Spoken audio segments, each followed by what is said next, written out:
Design थिङ्किङले कसरी काम गर्छ, how design thinks works. Design thinking simple लुपमा चल्छ तर डेप्थमा पुगेर एनालाइसिस गर्छ। डिजाइन थिङ्किङको सबभन्दा पहिलो चरणमा आउँछ इम्पिथाइज। यो डिजाइन थिङ्किङको सबभन्दा पहिलो र महत्त्वपूर्ण चरण हो, जसका लागि हामी डिजाइन गर्दछौँ। उनीहरूको भावना, आवश्यकता र पेन बुझ्नु जरुरी छ। यो ट्रिकी तर अत्यन्त क्रिटिकल हुन्छ। यस चरणमा हामीले एजम्सन छाड्नुपर्छ, जजमेन्ट छाड्नुपर्छ, बायस हटाउनुपर्छ। हामीलाई क्लियर डाटा कलेक्सन गर्ने माइन्डसेट चाहिन्छ। यसका लागि फिल्डमा गएर अब्जर्भेसन, इन्गेजमेन्ट, इमर्सनमा ध्यान दिनुपर्छ। मानिसले के भन्छ मात्र होइन, उनीहरूले के सहन्छ, के स्ट्रगल गर्छ, उनीहरूको पेन के छ त्यो बुझ्नको लागि रियल लाइफ कन्टेक्स्टमा एनालाइसिस गर्नुपर्दछ। डिफाइन दोस्रो नम्बर आउँछ।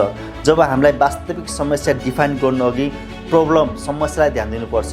प्रब्लमलाई रिफाइन गर्नुपर्छ, रिफ्रेम गर्नुपर्छ, पटक पटक प्रश्न गर्नुपर्दछ।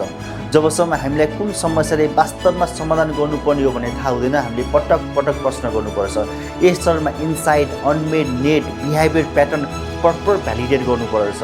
धेरै पटक महसुस हुन्छ अझै डाटा चाहिन्छ, त्यसैले फेरि फिल्डमा फर्केर गएर डाटा कलेक्सन गर्नुपर्दछ।